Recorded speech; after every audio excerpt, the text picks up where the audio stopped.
Voici l'appartement de haut standing dans lequel on aurait dû emménager il y a 3 ans. En fait, de haut standing, il n'y a que ce qu'on a vu là, l'ascenseur. Autrement, comme vous pouvez le constater, le garde-corps de l'escalier n'est pas aux normes, entre autres, les puits de lumière non plus. L'escalier n'est pas aux normes, la baie vitrée n'est pas aux normes. Cédric, Sandra, quand vous voyez là, l'état de cet appartement dans lequel vous auriez dû vivre il y a 3 ans, c'est quoi votre sentiment? Ça ne fait pas envie d'y vivre, en tout cas. Vu les malfaçons qu'il y a, le stress qu'il y a eu tout au long du chantier. Et puis, on est assez dépité, quoi. Il y a un sentiment aussi d'injustice, de colère, et puis, c'est vraiment triste, quoi. C'était censé être un beau projet pour nous deux, c'est devenu un cauchemar. Aujourd'hui, Sandra et Cédric ont saisi la justice et l'affaire est devant les tribunaux. Pour pouvoir habiter dans leur appartement construit à neuf, ils vont devoir payer plusieurs centaines de milliers de francs de travaux de réparation. Mais comment en sont-ils arrivés là? Retour en 2020. À la base, on cherchait un appartement de à peu près 130-140 mètres carrés dans le Gros-de-Vaud, pas trop loin des axes autoroutiers. Et puis, nous, on voulait une grande pièce de vie, un grand séjour. Et le choix de prendre ce projet était qu'on pouvait choisir toutes les finitions. Comme on voulait, refaire les plans à notre manière, avec les pièces qu'on voulait. Donc c'est pour ça. Est-ce que c'était un prix correct? Alors, c'est un prix qui correspondait au prix du marché des biens immobiliers dans la région, quoi. Donc, un prix correct? Un prix correct. Plus d'1 million de francs, un tiers pour l'achat du terrain et le reste de la somme pour la construction de l'appartement en duplex dans une ancienne grange. C'est ce que l'on appelle un achat en quote-part de terrain. Explication de Laurent Pfeiffer, avocat spécialisé en droit immobilier. Si vous partez sur un achat clé en main, cela signifie que l'appartement qui est en construction, vous allez l'acheter, mais seulement une fois qu'il est terminé et que vous pouvez entrer dans cet appartement et y vivre. L'achat en quote-part de terrain, ça signifie que vous achetez une partie du terrain, comme son nom l'indique, et ensuite vous allez engager un entrepreneur général qui, lui, va venir construire l'immeuble dans lequel vous avez l'intention d'habiter. C'est-à-dire que vous devenez maître d'ouvrage. Et vous financez au fur et à mesure la construction de votre bien immobilier. Alors, le risque, si on devient maître de l'ouvrage, c'est d'avoir un mauvais entrepreneur général en face. Dans le projet immobilier de Sandra et Cédric, l'entreprise générale s'appelle Allo Peinture, une SARL située dans le canton de Vaud. Le promoteur du projet, lui, serait aux Émirats Arabes Unis, mais sa société, Nicovest SA, est aussi basée dans le canton de Vaud. L'entreprise générale Allo Peinture la représente. C'est elle qui va s'occuper de gérer les travaux et être l'interlocuteur principal du couple. Ces gens, ils ont des sites internet. Donc internet, voilà, on est allé voir quand même. Il y a des commentaires des gens, il y a des avis par d'autres personnes qui étaient relativement bons, avec des photos. Donc voilà, on s'est dit, pourquoi pas. L'architecte, l'agence immobilière et puis le directeur d'entreprise générale sont des gens qui sont à un jet de pierre, on va dire, de l'endroit où nous sommes. Donc, inévitablement, on se dit, on fait confiance, et puis voilà. Mais quelques jours avant la signature du contrat, le couple est convoqué pour une annonce particulière. Le directeur de l'entreprise générale nous annonce qu'ils ont trop de travail, ils ont trop de chantiers en cours, et puis qu'il ne sera pas à même d'assurer un suivi correct des travaux. Raison pour laquelle il nous propose de déléguer la partie technique, la direction technique des travaux, à une entreprise tierce, qui est en fait un bureau d'architecte qui fait également entreprise générale. Et puis, lui gardera quand même la direction financière du chantier. Cette nouvelle entreprise, c'est Decobox, une SARL basée à Genève et spécialisée dans l'architecture d'intérieur. Nous, on est un peu surpris parce que les travaux n'ont pas encore commencé. Ils doivent commencer quelques semaines plus tard. Et puis, on pose quand même la question de savoir si l'entreprise à qui on délègue la direction technique des travaux est une entreprise fiable. Ce à quoi on nous répond oui, oui, pas de problème, on a déjà travaillé ensemble, on a fait plusieurs réalisations ensemble, ça s'est très bien passé. Donc une fois encore, vous dites, bon, ok, on fait confiance. En plus, le couple est rassuré par leur banque qui accepte leur demande d'hypothèque. Ce crédit de construction permettra de débiter de l'argent par tranche qui sera placé sur un compte de construction géré par l'entreprise générale afin de payer les artisans qui effectuent les travaux. Une situation classique pour ce banquier, externe au cas de notre couple. Avec un contrat d'entreprise générale, on va partir du compte du client pour aller verser cet argent sur le compte de l'entreprise générale. Donc c'est des acomptes qui sont versés en général avant pour pouvoir permettre de payer les sous-traitants dans un deuxième temps. Le risque principal étant que si l'entreprise générale devait faire défaut au moment où un acompte arrive sur le compte de l'entreprise, justement, là, il y aura un risque de perte potentielle pour l'acquéreur final. A contrario, le mandat d'architecte, donc on paye une fois que les travaux sont faits. Lorsque Sandra et Cédric signent le contrat final en mars 2021, la durée planifiée pour la construction de leur appartement est de 8 mois. Mais dès le début, le chantier se passe mal. Notamment avec l'entreprise sous-traitante qui doit effectuer la première partie des travaux. Cette entreprise de gros œuvres, d'une part, est systématiquement absente sur le chantier. Ils viennent à des heures qui leur plaisent à eux. Il y aura d'ailleurs des plaintes qui seront déposées à la commune par rapport aux horaires de travaux non respectés. Et puis, cette entreprise ne travaille n'importe comment, quoi. En fait, on arrive un jour sur place et puis l'entreprise de gros œuvres tapait dans le mur à la masse. Donc vous pouvez imaginer sur un mur ancien, en moellon, il y a des gravats qui sont tombés dans le jardin des voisins. On a dû faire arrêter tout de suite l'ouverture des façades pour cette raison-là. Et puis après, on a dû faire venir le scieur, comme c'était prévu sur les plans d'exécution. Et le problème, c'est que comme la direction technique aussi n'était là que vraiment par intermittence, le reste du temps, les entreprises étaient livrées à elles-mêmes. Donc si vous n'avez pas de direction technique, voilà, vous avez des travaux qui tournent mal, inévitablement. Cette première entreprise a été remplacée par une seconde, puis la nouvelle entreprise s'est avérée aussi catastrophique que la première. Chaque semaine, Cédric participe aux réunions de chantier.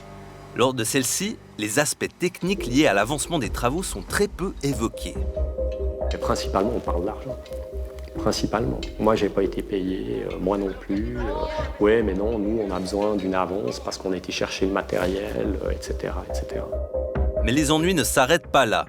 Peu après le début des travaux, Decobox leur annonce que les plans d'architectes initiaux étaient faux. Le couple aurait en fait 17 mètres carrés supplémentaires de surface habitable dans leur appartement.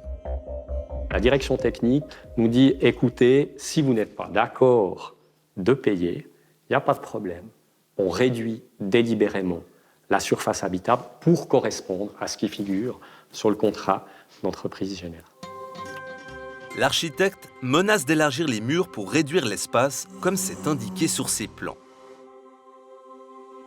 Nous avons demandé à cet avocat spécialisé dans le droit immobilier si agir de la sorte était légal ou pas. Je dirais que ce n'est pas une question d'être légal ou pas, c'est une question de savoir ce qui a été convenu dans le contrat. Donc si on prend le contrat que vous m'avez soumis, c'est pas clair du tout. Vous avez en première page les mètres carrés qui sont quand même assez précis, mais l'entrepreneur se réserve une marge de calcul sur les mètres carrés. Mais en revanche, à la fin du contrat, vous avez l'indication qu'il s'agit d'un forfait général. Donc on peut partir du principe que le montant qui a été convenu avec l'entrepreneur général est un montant forfaitaire et qui ne pourrait pas être dépassé. Donc finalement, vous diriez qu'ils auraient dû payer ou pas?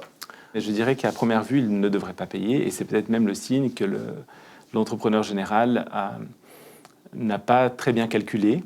Il se trouve acculé, et puis il essaie par tous les moyens de faire augmenter sa rémunération. Et peut-être le moyen le plus facile, c'est de dire que voilà, le nombre de mètres carrés a augmenté. Mais si le descriptif des travaux avait été plus complet, on aurait évité ce genre de problème.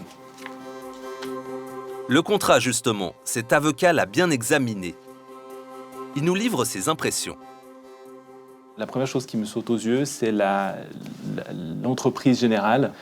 On voit que c'est une entreprise qui, à la base, fait de la peinture. C'est une SARL qui a moins de 10 ans d'existence.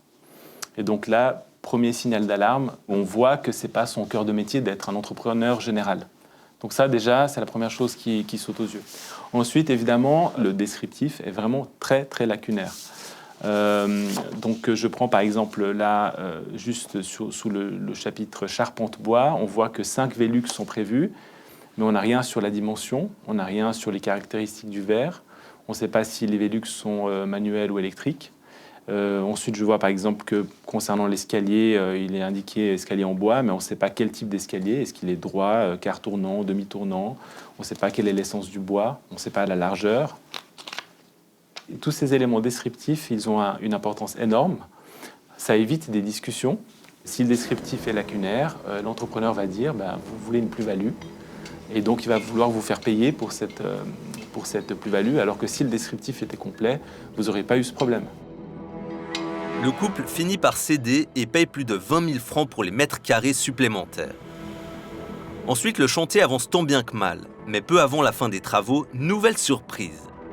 L'entreprise générale leur demande déjà les derniers 10% des acomptes bancaires censés être versés lors de la remise des clés. Sandra et Cédric avertissent la banque qui décide de stopper les travaux. Quand on a contacté la banque, on leur a dit « écoutez, on ne comprend pas.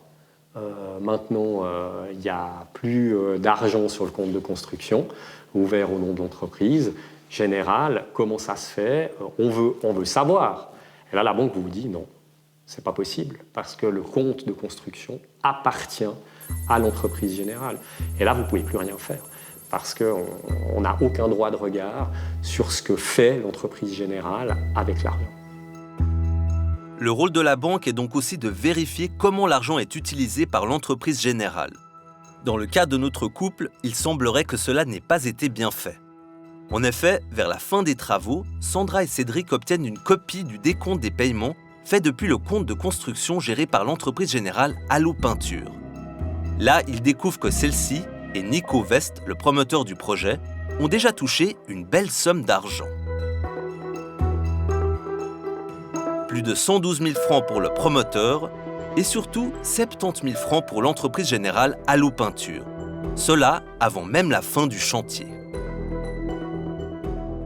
On s'aperçoit que, en fait, l'entrepreneur général initial a encaissé toute sa commission fin novembre 2021. Puis d'autre part, la fameuse somme pour la surface habitable supplémentaire n'apparaît nulle part. Disparu. Elle a disparu. Elle est passée sur le compte de construction, hop, elle s'est évanouie. C'est inadmissible. D'autant plus que je rappelle que l'entrepreneur général initial assure la direction financière du chantier, mais lui, il ne fait rien. Donc en fait, il se paye pour rien faire. Finalement, peu avant la remise des clés en août 2022, le couple demande une expertise externe pour vérifier la qualité des travaux effectués. C'est l'architecte Alexandra Zenwald qui vient sur place pour faire le constat. Alors ici, on est présent dans des nombreux sondages que nous avons faits. On a eu un peu la triste découverte de se rendre compte que l'isolation n'était non seulement pas thermique, qu'elle était que acoustique, donc elle n'a aucune efficience thermique, mais en plus le vide, on va dire technique, prévu au départ pour isoler thermiquement ce mur de façade, il est vide. Et notamment, je crois qu'il manque aussi un élément assez essentiel, le pare-vapeur. Expliquez-nous. Alors ce pare-vapeur, il manque non seulement ici, mais il manque partout, que ce soit en toiture ou sur les autres murs de façade. Et donc, très vite, on aurait eu des traces d'humidité qui se seraient manifestées sous forme de moisissure. Comment on explique ça? C'est du travail d'ignorant. Voilà. Je pense que celui qui a fait le travail, soit à un moment donné, on a été récupéré du matériel sur un autre chantier, on l'a mis, franchement, pour pouvoir mettre une isolation acoustique en lieu et place d'une isolation thermique, il faut avoir finalement très peu de connaissances, on va dire, au niveau de des principes constructifs. Si on est à l'étage des combles, donc globalement ici le plancher qui a été réalisé à neuf n'est pas réalisé dans les règles de l'art et présente des défauts d'ordre structurel. La plus grande surprise a été de constater que le bois a dû être posé initialement mouillé ou non séché, on va dire, et dont tous les points de fixation ne tiennent plus, parce qu'aujourd'hui, tous les points, les boulonnages, les choses comme ça, on peut les tourner à la main. Donc ça veut dire que le bois a tellement séché, s'est tellement retiré que les points de fixation tournent dans le vide. La conséquence directe va être la déformation du plancher. Une autre conséquence, c'est que la hauteur de plafond est trop basse. Il faudra donc la rehausser car elle ne correspond pas aux normes de surface habitable. Toutes ces malfaçons et bien d'autres font qu'il n'est pas possible aujourd'hui d'habiter dans cet appartement. Les travaux et la somme que vont devoir débourser le couple pour le remettre complètement aux normes sont gigantesques. Ça se chiffre en plusieurs centaines de milliers de francs. Et donc on est de l'ordre pas loin d'un tiers de la valeur du bien. Selon vous, on parle ici de malfaçon intentionnelle ou simplement de travail mal fait? Je pense qu'au départ, les gens qui ont travaillé sur ce chantier, ils ont fait comme ils savaient faire, c'est-à-dire mal faire. Par contre, pour moi, à partir du moment où l'entreprise qui a réalisé ces travaux en entreprise générale a été interpellée à ce sujet et n'a pas daigné répondre, pour moi, là, je parle effectivement de travail mal fait intentionnellement. À la suite de ces révélations, la justice a été saisie et les travaux pour corriger les défauts n'ont pas débuté afin de sauvegarder les preuves. L'affaire se trouve actuellement devant la justice de paix du canton de Vaud. Le couple va certainement gagner ce procès civil tant les preuves sont accablantes. Mais pas sûr qu'ils arrivent à se faire rembourser les travaux qu'ils vont devoir effectuer. En effet, l'entreprise Decobox, qui était l'entreprise générale qui s'occupait de la partie technique du chantier et qui est donc responsable de ces malfaçons, ne répond pas au couple ni à la justice. Une situation très préoccupante. Évidemment que la première personne qui doit les réparer, c'est l'entrepreneur. Si au moment où l'entreprise est déclarée en faillite, vous n'avez pas encore terminé le procès avec un jugement qui indique que l'entreprise en faillite vous doit de l'argent, ça va être très compliqué. Et même si vous avez déjà un jugement en force, une entreprise en faillite n'aura vraisemblablement pas les moyens de couvrir les défauts. D'où l'importance capitale de bien le prévoir dans le contrat de base, d'avoir les assurances nécessaires et de toujours aussi prévoir une marge, personnellement, de 10 ou 20% pour ce genre de problème. Dans le cas de notre couple, ces 10% ne couvriraient qu'une partie de la somme nécessaire pour effectuer les travaux de correction. Pour pouvoir vivre dans leur appartement, ils vont donc devoir payer de leur poche. Pas le choix. On n'a pas le choix parce que vous avez un bien aujourd'hui qui vaut rien. On est obligé, si vous voulez, de remettre aux normes, soit pour pouvoir y habiter, soit pour pouvoir, par la suite, revendre ce bien. En fait, là, aujourd'hui, on est pris en otage. Je me suis trompé, j'ai fait quelques erreurs dans ma vie, mais ça, je pense que c'est une des plus grosses, d'avoir fait confiance à ces gens-là. Bonsoir Quentin Bollen. Bonsoir Linda. C'est vous qui signez ce reportage, alors forcément vous avez contacté toutes les entreprises citées dans cette affaire. Decobox est sorti de son silence pour vous répondre. Decobox, c'était ce petit personnage, si on reprend les personnages du récit, qui était responsable de la direction technique des travaux. Oui, son directeur a envoyé des réponses très partielles à nos questions. D'après lui, je cite, « Le mandat d'entreprise générale lui a été confié par Allo Peinture sur la base de prix de construction au minimum. Il prétend aussi n'avoir pas été payé pour le suivi du chantier. » À la question de savoir comment expliquer les nombreuses malfaçons présentes dans cet appartement, le directeur de Decobox nous a répondu, je cite, « Allo Peinture, où les maîtres d'ouvrage auraient dû mandater un architecte et des entreprises du canton de Vaud, cela aurait facilité un suivi de chantier quotidien. » Et alors, concernant ces mètres carrés supplémentaires pour lesquels le couple a finalement dû débourser 20 000 et quelques francs de plus que prévu, quelles explications ? C'est du grand n'importe quoi. C'est texto la réponse donnée par Decobox qui ajoute n'avoir aucune trace de cet argent sur son compte et se demande donc à qui a été versée cette somme. La parole maintenant à Allo Peinture, ce personnage. Donc, pour mémoire, Allo Peinture, c'est l'entreprise avec laquelle le couple a initialement signé le contrat, un contrat qui a ensuite été en partie cédé à Decobox, mais Allo Peinture a gardé la gestion financière et administrative du chantier, et le couple critique aujourd'hui les 70 000 francs de commission encaissés par Allo Peinture. Alors, le directeur d'Allo Peinture nous a répondu que, je cite, « Le montant de 70 000 francs correspond au prix de cession prévu contractuellement et payé par le constructeur, selon l'échéancier prévu dans le contrat. Ce montant couvre entre autres l'ensemble des prestations liées à l'identification du bien, au montage du projet et à sa mise en œuvre initiale. » Il continue en disant qu'il s'agit d'une disposition contractuelle claire, totalement distincte des problèmes techniques ou financiers survenus par la suite. Le directeur d'Allo Peinture ajoute que son entreprise a opéré dans le strict cadre défini par le contrat et qu'elle n'était pas impliquée sur les aspects techniques du projet, qu'elle a toujours agi dans l'intérêt des clients afin de garantir la transparence et la sécurité du projet. Fin de citation. Et dans cette affaire, il nous reste un protagoniste, c'est Nico West, donc le promoteur, qui a touché une commission d'un peu plus de 112 000 francs. La société nous a précisé qu'elle est intervenue exclusivement en tant que promoteur foncier. Ainsi, je cite, « Son rôle s'est limité à la recherche, à l'identification, au financement initial et jusqu'à l'obtention du permis de construire. Ces activités correspondent au versement des commissions perçues. » Fin de la citation. Nico West explique encore qu'il n'est pas intervenu dans le choix des entreprises de construction ni dans les décisions relatives à leurs interventions.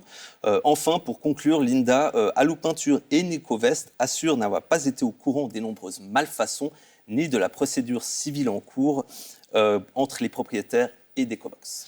Merci beaucoup Quentin pour la restitution de ces prises de position. On vous retrouve dans un petit moment, mais d'abord quelques conseils tout à fait concrets pour que les travaux se déroulent le mieux possible.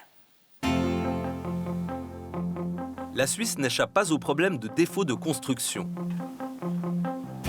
À la Mobilière, numéro 2 en termes de contrats d'assurance dans les projets immobiliers, les sinistres dans ce domaine ne cessent d'augmenter depuis 5 ans. Dans l'assurance, le domaine qui touche les défauts de construction, c'est les garanties d'ouvrage. Donc on a remarqué pour 2023 une augmentation de 10% de la charge de sinistralité dans cette branche. C'est souvent la combinaison de différents facteurs qui font qu'on a des défauts de construction. On a les délais d'exécution des travaux qui sont toujours réduits. Donc on veut toujours aller plus vite, mais on n'a plus de place pour les imprévus. Ensuite, on a de plus en plus de manque de compétences dans la construction, donc là aussi ça a une influence. On a une pression sur les prix. Donc là, le fait de toujours choisir l'entreprise la meilleure marché n'est pas garante de la bonne exécution des travaux. On a les conditions atmosphériques qui changent. Ça peut aussi avoir des conséquences sur le résultat final par rapport à la qualité des matériaux. Voilà quelques conseils pour éviter les mauvaises surprises. Tout d'abord, bien choisir son projet et savoir si l'on souhaite travailler avec une entreprise générale ou pas. Ça dépend des projets. Si on construit une maison pour plusieurs familles, par exemple, travailler avec une entreprise générale est peut-être la meilleure option. Mais si je me construis une maison individuelle, je conseillerais plutôt de travailler avec un bon architecte. Souvent, je vois des gens qui passent plus de temps à scruter sur Internet tous les avis pour trouver un hôtel qui leur plaît, pour un week-end à Copenhague, qu'à s'intéresser aux entreprises générales ou à des architectes fiables pour la construction de leur logement. Je suis frappé de voir à quel point les gens sont peu critiques. Cela nous amène au second conseil. Bien se renseigner en amont sur les entreprises avec lesquelles on choisit de travailler, particulièrement si l'on s'engage avec une entreprise générale. Il faudrait voir le processus de choix d'une entreprise générale comme un processus de candidature, comme si vous engagez quelqu'un. Tout d'abord, vous pouvez demander à l'entreprise elle-même de vous donner des exemples de réalisations qu'elle a faites. Vous pouvez ensuite demander le nom de personnes avec qui cette entreprise a travaillé. Il faut voir si elle est vraiment dans le bon domaine d'activité. Ça va paraître évident, mais si vous avez une entreprise qui est spécialisée dans la peinture, par exemple, ou dans un autre corps de métier spécifique, ce ne sera peut-être pas forcément un bon entrepreneur général. Et puis, enfin, c'est pas forcément toujours un critère, on va dire, mais l'ancienneté de l'entreprise, de savoir si les administrateurs ont beaucoup changé ou pas, C'est des éléments, des indices qui peuvent être très importants pour voir si l'entreprise elle est sérieuse ou pas. Ensuite, il s'agit de s'intéresser au contrat de construction avant sa signature. Une étape primordiale, car une fois signé, quasiment impossible de faire marche arrière. Il faut faire extrêmement attention à ce que le descriptif des travaux soit complet à tous les niveaux, que ce soit de la démolition, l'isolation, les sanitaires, le nombre de prises. Tous ces éléments sont très importants et peuvent éviter ensuite des problèmes. Ensuite, toute la partie juridique, vous pouvez aussi faire attention à plusieurs choses. La première, c'est le type de rémunération que vous avez prévu avec l'entrepreneur. Est-ce que vous avez une rémunération globale ? Est-ce que c'est une rémunération forfaitaire? Est-ce que vous allez payer à l'unité, c'est-à-dire en fonction du travail qui est fait par l'entrepreneur? Ça peut avoir une importance capitale parce que peut-être vous pensez payer un montant et en fait, mauvaise surprise, l'entrepreneur vous dit non, j'ai travaillé pour plus et vous me devez davantage. Ensuite, un point qui est très important aussi d'un point de vue juridique, c'est la question des sous-traitants. Il faut que ça soit bien réglé dans le contrat, c'est-à-dire est-ce que l'entrepreneur général a le droit de sous-traiter certaines parties des travaux? Idéalement, il faudrait même une liste des sous-traitants. Enfin, il s'agit de s'assurer que l'on est bien assuré pour son projet de construction. Et surtout, agir lorsque l'on voit des défauts. On doit livrer, selon le Code des obligations, article 367, un ouvrage hors de tout défaut. Ça, c'est la responsabilité de l'entreprise. Donc, s'il y a un défaut, il doit le réparer. S'il n'est pas réparé, il n'y a pas de réception des travaux corrects, mais seulement partielle. Donc, on va lister les défauts qui restent à réparer, et puis on pourra garder un montant de la facture finale jusqu'à ce que ces défauts soient complètement réparés. Les défauts cachés, donc, ce sont les défauts qui vont apparaître une fois qu'on utilise le bâtiment. Donc, c'est pour ça qu'on a cette période de garantie qui est de 5 ans, et tous les défauts qui vont apparaître pendant cette période devront également être réparés. En conclusion, il faut anticiper un maximum. Construire, c'est le projet d'une vie.